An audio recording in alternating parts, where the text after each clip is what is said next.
ప్రభునామమునకు ఘనత కలుగును గాక. యెహెజ్కేలు గ్రంథము 47వ అధ్యాయము 5వ వాక్యం మనం గమనించుకుంటున్నాము. ఆయన ఇంకనూ 1000 మూరలు కొలవగా నీళ్లు మిక్కిలి లోతై నేను దాటలేనంత నది కనబడెను. దాట వీలు లేకుండా ఈదవలసినంత నీరుగల నది అయ్యను.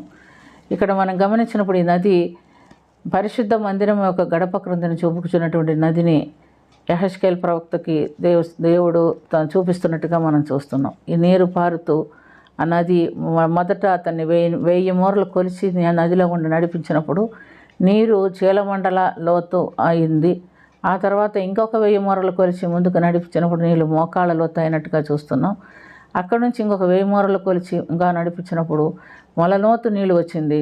అక్కడ నుంచి ఇంకొక 1000 మూరలు కొలిచినప్పుడు మరి ఈదలేనంత విస్తారమైనటువంటి నీరున్న నదిగా మారినట్టుగా మనం చూస్తున్నాం. అక్కడ నుంచి మరి ఆయన్ని యువతలకు తీసుకొచ్చిన తర్వాత ఆయన నదిని గురించి ప్రత్యేకంగా చెప్తున్నట్టుగా మనం చూస్తున్నాం. నేను తిరిగి రాగా నదీ తీరమున ఇరుప్రక్కల చెట్లు విస్తారముగా కనబడెను. అప్పుడు ఆయన నాతో ఇట్లనెను, ఈ నీళ్లు ఊపికి తూర్పుగానున్న ప్రదేశమునకు పారి అరాబాలోనికి దిగి సముద్రములో పడును. అప్పుడు సముద్రపు నీళ్లు మంచినీళ్ళవును. వడిగా పారు ఈ నది వచ్చు చోట నెల్ల జలచరములన్నీ బ్రతుకును. ఈ నీళ్లు అక్కడికి వచ్చుట వలన ఆ నీరు మంచినీళ్ళగును కనుక చేపలు విస్తారములగును. ఆ నది ఎక్కడ పారునో అక్కడ జలచరములు సమస్తమును బ్రతుకును అని చెప్తున్నట్టుగా మనం చూస్తున్నాం. కాబట్టి ఒక ప్రత్యేకమైనటువంటి అనుభవం. ఈ నీరు ఎక్కడ పారుతుందో అక్కడంతా కూడా చెట్లు విస్తారముగా ఫలించేటటువంటి చెట్లు ఉంటున్నట్టుగా చూస్తున్నాం. ఆయన ఆ నది దాటి అవతలికి వెళ్ళినప్పుడు ఆ తీరమున ఈ తీరమున నది ఆవల ఇవల 2 తీరమున చెట్లు కనబడెను. ఆ చెట్లు నెల కాపు కాసే చెట్లు. అది దాని కాయలు రాలిపోదు, అవి విస్తారముగా కాయలు కాసేటట్టుగా ఉంటున్నట్టుగా మనం చూస్తున్నాం. అంత మటుకే కాదు, మనం గమనిస్తే ఈ నీరు ఎక్కడైతే సముద్రంలో వెళ్ళి పడునో అక్కడ నీళ్ళన్నీ కూడా మంచినీళ్ళు అవుతుంది. అక్కడ ఉన్న చేపలన్నీ బ్రతుకును అని మనం చూస్తున్నాం. ప్రియమైనటువంటి దేవుని బిడ్డలారా, ఇది ప్రత్యేకించి మనం గమనించవలసిన విషయం ఏంటంటే మానవుని యొక్క ఆత్మీయ జీవితం. ఎవరైతే దేవుని పరిశుద్ధాత్మ చేత నడిపించబడేవారు మనకు సహవాసంలో ఉంటారో మన జీవితాలు కూడా ఇలాగే మారిపోతాయని గుర్తుంచుకోవాలి.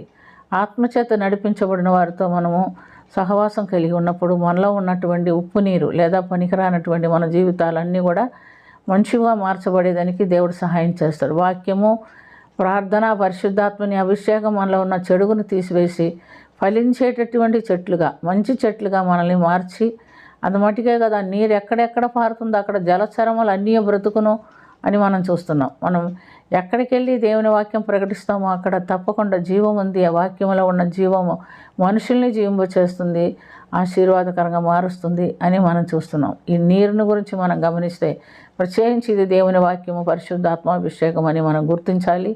కాబట్టి ఇలాంటి అనుభవంలో ఉన్నప్పుడు చూడండి, మంచినీరు సముద్రంలో పడితే ఉప్పు నీరు మంచినీరు అవునంట. అంటే ఎప్పుడు కూడా ఇలాంటి అనుభవం ఎక్కడ కూడా లేదు.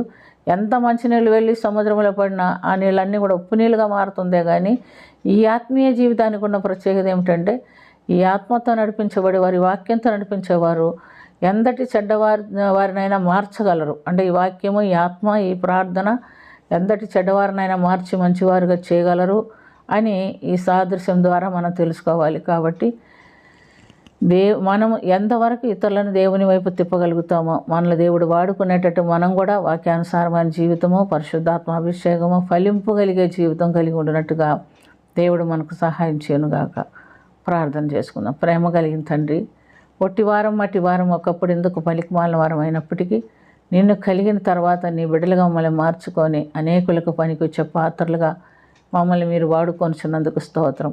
ఉప్పు నీరైనటువంటి మమ్మల్ని మీరు మంచినీరుగా మార్చి అనేకులకు పనికొచ్చేదిగా, అనేక జలచరములు బ్రతికేదానికి, అనేక చెట్లు బ్రతికేదానికి, అనేకులను జీవింపజేసేదానికి మమ్మల్ని మీరు వాడుకొనిచున్నందుకు స్తుతి స్తోత్రం చెల్లించుకొని చుట్టి ఆత్మీయ అనుభవం, వాక్యానుసారమైన జీవితం ప్రతి ఒక్కరూ కలిగి ఉండినట్లుగా సహాయం చేయమని, దీవించమని యేసు పరిశుద్ధ నామమున అది మిక్కిలి వినయంతో అడిగి వేడుకొంచున్నాము తండ్రి. ఆమేన్.